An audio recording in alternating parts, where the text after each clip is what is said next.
La politique extérieure n'est qu'un moyen de la politique intérieure. De cela vous trouverez des exemples partout, mais ceux qui nous concernent suffisent bien pour achever notre instruction civique. Comment tenir tout un peuple en camp retranché si l'on n'a point d'ennemis? Comment aurait-on des ennemis si les traités étaient raisonnables? Les tribus prolongées sur une grande suite d'années, cela est impossible. Cela va contre le bon sens. J'entendais hier un homme qui n'est point radical dire que 5 ans est la limite des paiements d'indemnités de guerre. Après 5 ans, la partie jeune d'un peuple a oublié la défaite.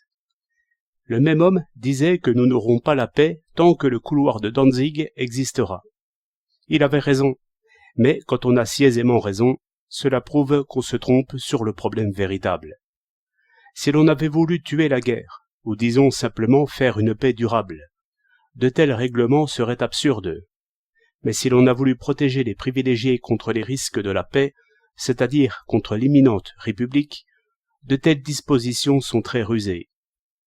J'admets que les négociateurs n'aient pas pensé exactement à cela. Toujours est-il qu'ils y sont allés comme l'aimant offert, par un instinct de tyrannie, un brave et bon et joyeux et enthousiaste instinct, l'ivresse de la victoire n'étant pas séparable de l'ivresse de gouverner. Sous leurs pieds, le peuple allemand et le peuple français d'un même mouvement. On a vu et on voit les effets. Ces difficultés intérieures des peuples et la considération des causes et des périls qui en résultent partout pour la liberté et l'égalité devraient faire l'unique objet des entretiens entre nations. Or, bien loin de là, nous entendons toujours les mêmes phrases.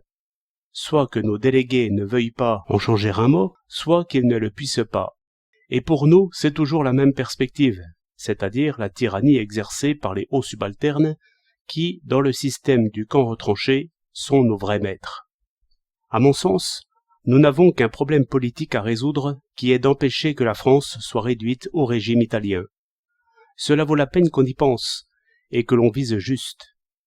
Les Allemands ont à résoudre aussi le même problème, et encore plus péniblement.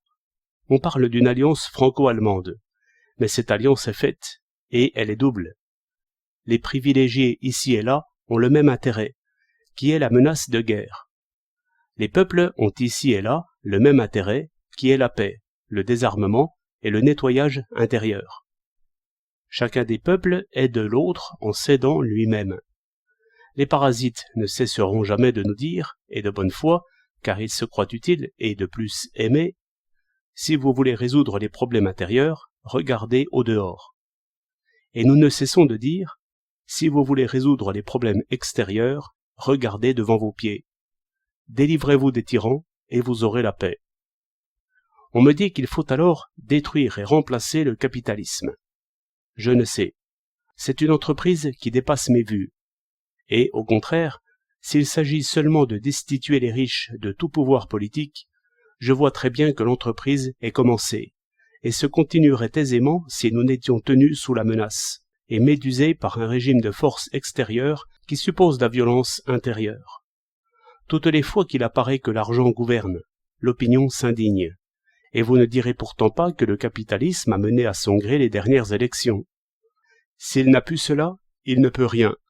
Il ne peut rien, à moins que la ruse de nos ennemis intérieurs, servie par l'aveuglement de nos amis, ne nous remette dans l'état d'effervescence, état mélangé de peur et de colère, où nous étions aux approches de l'an 14. Et je dis qu'il faut vaincre de telles apparences, et calmer tous ces sentiments-là par le régime froid. Si nous en sommes là, comme je le crois, nous allons voir du nouveau.